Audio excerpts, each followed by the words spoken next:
이를 위하여서 우리 재직들을 위해서 기도해 주시고 또 우리 모든 재직들께서는 말씀과 기도 가운데 늘 힘쓰셔서 우리 교회가 더욱 견고하게 세워질 수 있도록 힘써 주시고 또 기도해 주시면 감사하겠습니다. 이 시간에는 본문의 말씀 가지고 어머니 품에 있는 젖된 아기같이라는 제목으로 말씀의 은혜를 나눕니다. 최근 미국 기독교 내에 출판된 책 중에서 그 제목에서부터 주의를 끄는 한 책 한 권이 있습니다. 책 제목은 오디너리인데 국내에서는 평범함으로의 부르심이라는 제목으로 번역되었습니다.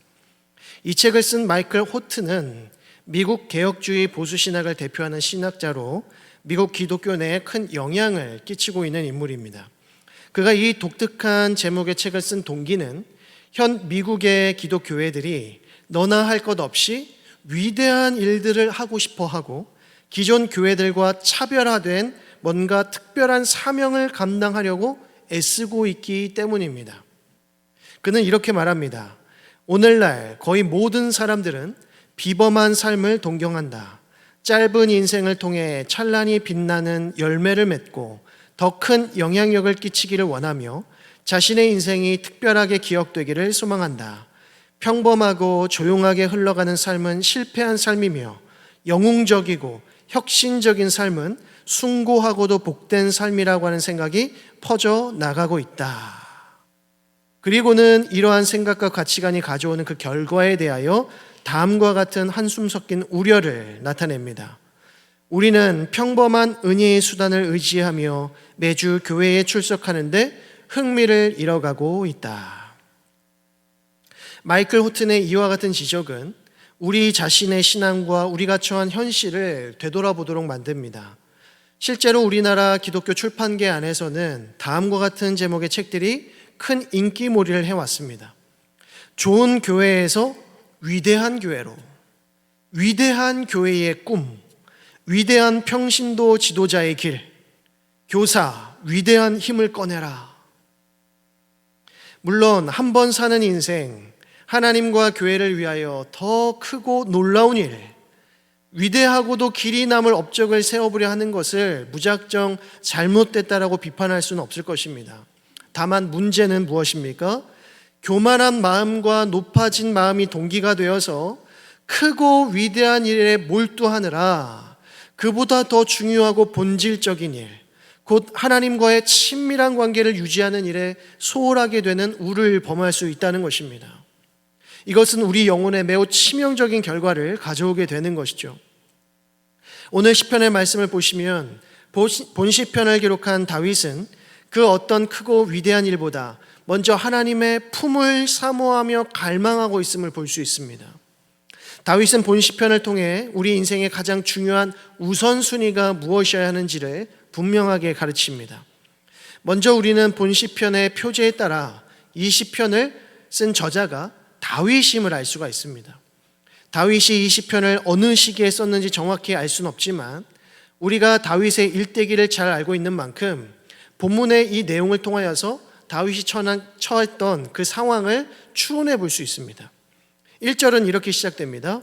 여호와여, 내 마음이 교만하지 아니하고 내 눈이 오만하지 아니하오며. 우리는 이 구절에 따라 다윗이 스스로 교만해질 수 있는 상황이나 환경 속에 있었다는 것을 짐작해 볼 수 있습니다. 다윗은 언제 교만의 위기에 봉착해 있었습니까? 그가 막 이스라엘의 왕으로 추대되었을 때나 또는 그가 이스라엘을 통일하고 태평성대를 이루어서 승승장구할 때일 수도 있습니다. 또는 밧세바를 범했던 때와 같은 후반기 시점일 수도 있고 그의 말년에 자기의 임의대로 인구조사를 벌이며 자신의 권력과 업적을 과시하고자 했던 시기였을 수도 있습니다. 그런데 1절 후반부를 보시게 되면 내가 큰 일과 감당하지 못할 놀라운 일을 하려고 힘쓰지 아니하나이다 라고 합니다. 다윗이 뭔가 큰 업적을 남기려고 했거나 감당하지 못할 놀라운 일을 계획하려 했던 시기로 보입니다. 이 시기는 다윗이 왕위에 세움을 받았을 때, 그래서 어떻게든 하나님의 뜻대로 이스라엘 백성들을 다스리고자 힘썼던 시기였던가 혹은 그 이후에 태평성대를 이룬 후에 하나님을 위해 하나님의 성전 건축이라고 하는 위대한 과업을 이루기를 원했을 즈음에 기록한 시로 볼 수도 있습니다.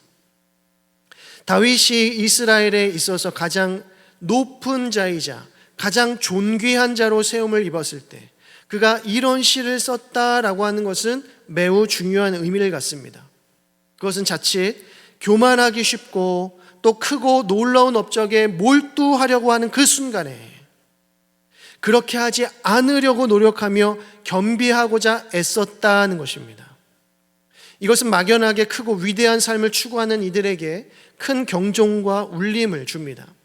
왜냐하면 사람은 높은 곳에 올라가게 되면 어느 순간부터 교만해지기 쉽기 때문입니다. 우시야 왕이 바로 그러했습니다. 역대하 26장을 보면 처음에 그는 여호와 보시기에 정직하게 행하며 하나님께서 그를 형통하게 하셨다라고 말합니다. 그런데 그의 말년에 대한 평가는 사뭇 다릅니다. 역대하 26장 16절의 말씀을 보면 그가 강성하여짐에 그의 마음이 교만하여 악을 행하여 그의 하나님 여호와께 범죄하되 곧 여호와의 성전에 들어가서 향단에 분향하려 한지라. 우시야 왕이 교만하여서 제사장만이 할 수 있는 그 거룩한 일에 손을 대고자 했다는 것입니다. 이에 하나님께서는 그를 심판하셔서 죽는 날까지 나병 환자로 살게 하시죠. 사울은 어떻습니까? 그는 본래 매우 겸손한 사람이었습니다. 그러나 그가 왕이 되고 절대 권력을 갖게 된 이후에 그는 심히 교만해졌습니다. 그래서 하나님의 명령을 2번씩이나 어겼을 뿐만 아니라 다윗이 하나님께 사랑받는 모습을 보면서 그를 죽이고자 그의 평생을 바치는 어리석음을 범하더라는 것이죠. 이처럼 하나님께 인정받던 자들도 자기가 헤아리지도 못하고 감당하지도 못할 놀라운 일들을 버리고 싶고 또 그것을 능히 이루어내고 싶은 욕망을 갖게 되더라는 겁니다. 특히 다윗과 같이 절대 권력의 위치에 앉은 이들일수록 그러한 유혹에 쉽게 노출되는 것이죠. 우리의 인생이 강성하여질 때 우리는 극히 주의하고 경계를 기울여야 할 것입니다.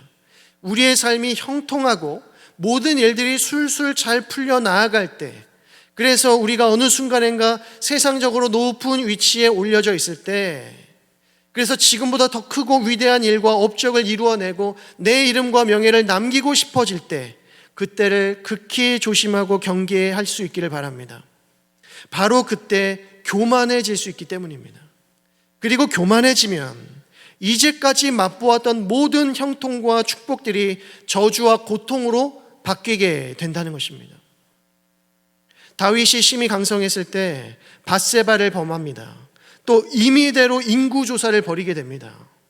또 솔로몬이 부국강병했을 때 그가 주위의 이방 민족들의 딸들을 영적 분별력 없이 자기의 아내로 다 맞이해드립니다. 여호수아와 백성들이 철옹성과 같은 여리고성을 무너뜨린 후에 어떤 사건이 일어납니까? 아간 사건이 일어났음을 우리는 기억해야 합니다. 영적으로 깨어있는 이들은 오히려 자기 삶이 순탄하고 형통할 때 더 두렵고 떨리는 심령으로 자기 자신을 더 민감하게 들여다본다는 것입니다. 그런데 참으로 놀랍게도 절대 권력의 자리에 앉은 다윗이 교만과 오만함의 자리보다 더욱 그리워하고 사모하는 자리가 어디인가? 바로 엄마의 품이라고 하는 것입니다. 그의 이러한 비유와 고백이 실로 놀랍지 않으십니까? 그는 어떻게 절대 권력의 자리와 엄마의 품을 서로 비교할 생각을 했을까요? 이것은 그가 하나님 안에서 엄마의 품과 같은 고요함과 또 평안함을 경험하지 않고서는 결코 표현할 수 없는 믿음의 고백인 것입니다. 다시 한번 1절을 보시면 내 마음이 교만하지 아니하고 내 눈이 오만하지 아니하오며 라고 하는 이 말을 원문에 더 가깝게 해석을 해보면 나는 내 마음을 높은 데 두지 아니하고 눈도 높이 두지 않고 라고 할 수 있습니다. 곧 교만과 오만으로 표현된 이 단어들은 본래 높디 높은 산봉우리를 바라보고 그러한 곳에 오르고자 하는 갈망을 가리킬 때 쓰는 표현입니다.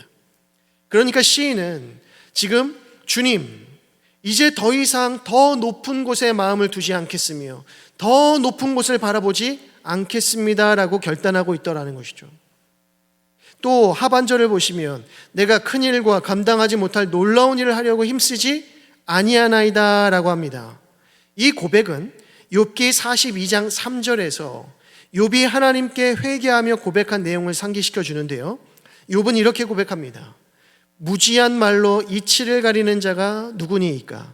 나는 깨닫지도 못한 일을 말하였고 스스로 알 수도 없고 헤아리기도 어려운 일을 말하였나이다. 여기서 내가 헤아리기 어려운 일, 이것이 바로 다윗이 말한 내가 감당하지 못할 놀라운 일이라는 표현과 똑같은 표현입니다. 다윗은 더 이상 높은 곳을 바라보지도 또 마음을 두지도 않을 것이며 스스로 알 수도 없고 헤아리기도 힘든 어렵고 큰 일을 하려고 힘쓰지 않겠노라 라고 결단하고 있습니다. 그리고 그의 눈과 마음을 어디에 고정시키고자 합니까? 무엇에 힘쓰고자 합니까? 2절 말씀, 실로 내가 내 영혼으로 고요하고 평온하게 하기를 젖된 아이가 그의 어머니 품에 있음 같게 하였나니 내 영혼이 젖된 아이와 같도다 라고 합니다. 다윗은 지금 젖된 아기가 그 어머니의 품에 있음 같이 오직 하나님의 품에 마음을 두고 그 품에 안기기를 힘쓰고자 한다는 것입니다. 다윗은 지금 자기 자신을 젖된 아이로 비유합니다. 쉽게 말해서 젖된 아이란 이제 막 엄마의 품을 떠나 혼자서 무엇이든지 할 수 있을 것으로 알고 혼자 이 일, 저 일 시도하려고 하는 존재를 의미합니다. 이런 의미에서 우리는 젖된 아이와 젖 먹는 아이를 구별해야 합니다. 사무엘상 1장을 보면 한나가 하나님께 소원한 대로 사무엘을 엘리 제사장의 집으로 보내는 장면이 등장을 하는데요. 그때가 바로 사무엘이 젖을 막 떼기 시작했을 무렵이라고 합니다. 그래서 사무엘상 1장 23절과 24절의 말씀을 보면 이에 그 여자가 그의 아들을 양육하며 그가 젖떼기까지 기다리다가 젖을 뗀 후에 그를 데리고 올라갈새 숫소 3마리와 밀가루 1에바와 포도주 1가죽 부대를 가지고 실로 여호와의 집에 나아갔는데 아이가 어리더라 라고 합니다. 또한 이사야 11장 8절을 보게 되면 더 분명하게 젖된 아이와 젖 먹는 아이를 구별하고 있음을 볼 수 있는데요. 젖 먹는 아이가 독사의 구멍에서 장난하며 젖된 어린아이가 독사의 굴에 손을 넣을 것이라 라고 합니다. 이로 볼 때 오늘 시편 기자 역시도 젖된 아이와 젖먹이 아이를 확실하게 구별하고 있음을 볼 수 있습니다. 젖된 아이와 젖 먹는 아이의 가장 큰 차이점이 무엇일까요? 젖된 아이는 엄마의 품을 떠났고 젖 먹는 아이는 아직 엄마의 품 안에 있다는 것입니다. 구약학자들은 젖된 아이를 대략 3살 정도의 아동으로 봅니다. 이 어린 아이는 엄마의 품을 떠난 아이로서 더 이상 젖을 먹지 않고 조금씩 일반적인 음식들을 섭취해 가기 시작합니다. 더욱이 걸음마를 떼고 스스로 원하는 곳을 다니기 시작합니다. 반면에 젖 먹는 아이는 한 번도 엄마 품을 떠나본 적이 없습니다. 엄마의 젖 외에 다른 음식을 먹어본 일이 없고 엄마의 품을 떠나 자기가 원하는 대로 활기치며 돌아다녀 본 적이 없다는 것입니다. 갓난 아이의 상태였기 때문이죠. 이 둘의 차이가 이러하다면 왜 다윗은 자기 자신을 어머니 품 안에 있는 젖 먹는 아이라고 하지 아니하고 젖된 아이라고 비유하고 있을까요? 그것은 젖된 아이는 어머니 품을 떠난 존재임을 강조하기 위함입니다. 젖된 아이는 어머니의 품이 아니라 세상의 다른 것들을 더 좋아할 수 있다는 것입니다. 더 재미있는 일, 더 맛있는 음식, 더 자극적이고 놀라운 일들에 마음을 빼앗길 가능성이 높은 존재라는 것이죠. 곧 1절의 고백과 같이 그 마음이 교만해져서 높아지기도 하고 자신이 감당 못할 놀랍고 위대한 일을 하려고 시도할 수 있는 존재라고 하는 것입니다. 그러나 젖된 아이가 어머니의 품을 떠나 혼자서 무엇인가를 할 수 있을 것처럼 힘쓰고 애를 쓴다고 할지라도 여전히 어린아이더라는 것입니다. 여전히 3살 꼬마아이라는 거죠. 여전히 어머니 품이 필요하고 어머니 품을 그리워하는 영락없는 어린아이일 뿐인 것입니다. 3살짜리 어린아이가 어머니의 품을 떠나서 무엇을 얼마나 잘할 수 있겠습니까? 어머니의 품을 떠나 얼마나 위대하고 놀라운 일을 해낼 수 있겠느냐는 것이죠. 다윗은 지금 자기 자신을 사춘기 청소년도 아니고 이제 막 성인이 된 20살 청년으로 묘사하고 있지도 않습니다. 그는 자기 자신을 고작 3살밖에 되지 않은 젖된 아이라고 묘사하고 있습니다. 저와 여러분의 영혼도 이와 같음을 기억하실 수 있기를 바랍니다. 우리가 하나님 아버지의 품을 떠나 얼마나 위대하고 놀라운 일을 해낼 수 있겠습니까? 하나님 아버지의 품을 떠나 얼마나 높은 곳에 오를 수 있을까요? 여러분, 저와 여러분의 영혼은 무엇이든지 혼자 다 감당할 수 있는 장성한 자가 아니라 여전히 하나님의 품에 마음을 두고 하나님의 품을 그리워하는 3살박이 젖된 아기일 뿐임을 기억하실 수 있기를 바랍니다. 그리하여 다윗의 고백과 같이 내 영혼의 고요함과 평안함을 위하여 하나님의 품을 더 갈망하고 사모할 수 있는 저와 여러분 되기를 간절히 소망합니다. 성경 안에는 자기 자신을 젖된 아기가 아닌 무엇이든지 다 할 수 있는 장성한 자로 여기고 오랜 시간 동안 방황하다가 결국 자신의 어리석음을 깨닫고 하나님의 품으로 돌아온 이들의 이야기로 가득합니다. 우리가 잘 아는 탕자의 이야기가 대표적입니다. 탕자는 아버지에게 자신에게 이어주실 그 유산을 미리 요구하여서 결국 그 유산을 가지고 아버지의 집을 떠나고 맙니다. 그는 그것을 가지고 무엇이든지 할 수 있을 줄로 알았지만 그는 도리어 그것을 허랑방탕하게 다 허비해버리고 결국 빈털터리 신세가 됩니다. 탕자는 자신이 얼마나 교만했는지를 비로소 깨닫고 다시 아버지의 집으로 돌아가서 품꾼으로라도 받아주시기를 간절히 갈망합니다. 그는 아버지의 품으로 돌아갔고 아버지의 아들로 새 인생을 시작할 수 있게 되었습니다. 또 세리장 삭개오는 어떻습니까? 그는 유대인으로 태어났음에도 죄인으로 정죄받습니다. 그는 아마도 하나님께 택함받은 아브라함의 자손으로 살아가는 것보다 당장 눈에 보이는 부귀 영화를 따라 사는 것이 더 현명한 인생이라고 생각했던 것 같습니다. 그는 로마의 관료로서 높은 지위를 가졌고 많은 부를 축적할 수 있었지만 그의 마음은 여전히 공허했더라는 것입니다. 그런데 예수 그리스도를 만나고 그분을 자신의 마음에 영접한 순간 그의 공허한 마음은 영적인 기쁨으로 충만히 채워집니다.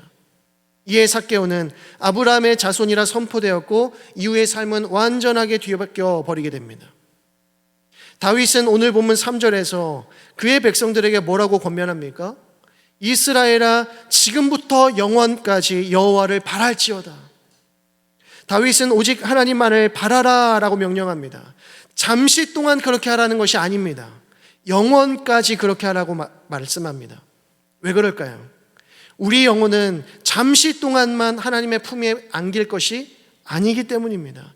영원히 하나님의 품 안에 안겨야 하는 존재이기 때문이죠. 우리가 나이가 들어도 우리 어머니의 품을 늘 그리워하듯이 우리 영혼은 영원히 하나님의 품을 그리워하게 될 것입니다. 우리는 탕자와 같이 아버지의 품을 떠나서 혼자서도 잘 먹고 잘 살 것처럼 자만하지도 아니하고 또 삭개와 같이 높은 지위와 물질의 부유함으로 자신의 공허함을 채울 수 있을 것으로 자신하지만 결국 그들은 자신이 원하는 것을 이루지 못했고 또 얻지도 못했습니다. 그러나 그들이 다시 하나님 아버지의 품으로 돌아갔을 때에 더욱 풍요롭고 충만한 삶을 누리게 된 것이죠. 이후로 그들은 평생토록 하나님 아버지를 바라보며 살아갔을 것임에 분명합니다. 그들은 자신의 영혼이 젖된 아이일 뿐임을 자각했기 때문입니다. 저와 여러분 역시 우리의 인생이 젖된 아이일 뿐임을 기억하고 영원까지 하나님의 아버지의 품을 간절히 바라고 사모할 수 있기를 소망합니다. 젖된 아이는 여전히 어머니의 품을 필요로 하고 그리워하는 아이일 뿐입니다. 우리가 아무리 세상적으로 순탄하고 형통한 인생을 살고 높은 지위와 물질의 풍요로움 속에 살고 있어도 하나님을 떠나서는 아무것도 할 수 없는 연약한 존재일 뿐인 것입니다. 이에 우리는 다윗의 고백같이 하나님, 내 마음이 더 이상 교만하지 아니하고 높은 곳을 바라보지 않겠으며 헤아릴 수도 없는 크고 놀라운 일을 하려고 힘쓰지 않겠습니다. 주님, 제 영혼은 그저 젖된 아이일 뿐입니다. 하나님을 떠나서는 아무것도 할 수 없사오니 늘 하나님의 품에 거하게 하시고 그 품 안에서 고요하고 평안함을 영원까지 누리게 하여 주옵소서. 이 고백이 저와 여러분의 기도 제목이 되어야 할 것이고 찬양의 고백이 되어야 될 줄로 믿습니다. 말씀을 정리합니다. 한 시편 기자는 다음과 같은 고백을 합니다. 시편 84편 10절에 주의 궁정에서 한 날이 다른 곳에서 첫날보다 나은즉 악인의 장막의 거함보다 내 하나님 문지기로 있는 것이 좋사오니. 어떻게 이럴 수 있습니까? 어떻게 첫날보다 하루가 더 좋을 수 있고 어떻게 장막보다 문지기로 있는 것이 더 좋을 수 있습니까? 이 시편 기자에게는 그 어디에서도 높은 마음을 찾아볼 수가 없고 자신이 감당하기 힘든 크고 위대한 일을 꿈꾸고 있지도 않습니다. 다만 하나님과 가장 가까운 곳에서 하나님과 함께하고 싶을 뿐입니다. 단 하루라도 말이죠. 또한 한 이방 여인은 주님의 은혜를 구하며 이렇게 간구합니다. 마가복음 7장 28절, 주여 올소이다마는 상 아래 개들도 아이들이 먹던 부스러기를 먹나이다. 이 여인은 자신을 개라고 해도 좋고 아이들이 먹던 부스러기라도 좋으니 주님의 은총을 자기 자신과 자기의 딸에게 내려주시기만을 간절히 소망하고 있는 것입니다. 우리는 이 여인에게서도 그 어떤 교만함이나 높은 마음을 찾아볼 수가 없는 것입니다. 이 두 사람은 오직 하나님의 품만을 가장 소중하게 여기고 있습니다. 그 무엇도 하나님의 품보다 더 고요할 수 없고 평온할 수 없으며 더 행복할 수 없는 것입니다. 저와 여러분의 심령이 이러할 수 있기를 소망합니다. 우리가 어떤 지위와 권세와 부와 명예를 가지고 있든지 높은 마음이나 교만한 마음 같지 아니하고 어머니 품을 늘 그리워하는 젖된 아이와 같이 오직 하나님 아버지의 품을 가장 좋은 것으로 여기고 그 안에서 참된 평안을 누리며 살아갈 수 있는 저와 여러분 되기를 주님의 이름으로 간절히 축원드립니다. 기도하겠습니다. 하나님 아버지, 은혜와 사랑을 감사드립니다. 이 오후의 시간에도 하나님을 예배할 수 있도록 인도하시고 하나님의 귀한 말씀으로 덧입혀 주시니 감사드립니다. 이 시간 주신 말씀과 같이 이 세상의 것들에 헛된 마음 두지 않게 하여 주시고 우리의 눈과 마음을 높은 데에 두지 아니하고 오직 어머니 품에 있는 젖된 아이와 같이 하나님의 품을 늘 기뻐하며 그리워하는 우리 모든 성도들 되게 하여 주옵소서. 하나님을 떠나서는 아무것도 할 수 없음을 다시 한번 깨닫게 하시고 늘 하나님 안에서 영혼의 안식과 참된 평안을 누릴 수 있는 하나님의 귀한 자녀들 다 되어질 수 있도록 은혜 베풀어 주옵소서. 새롭게 시작되는 한 주 오직 말씀과 기도로 승리할 수 있도록 인도하여 주시고 이 세상 가운데 빛과 소금의 역할 잘 감당할 수 있도록 인도하여 주옵소서. 믿고 감사드리며 예수 그리스도의 이름으로 기도드립니다. 아멘.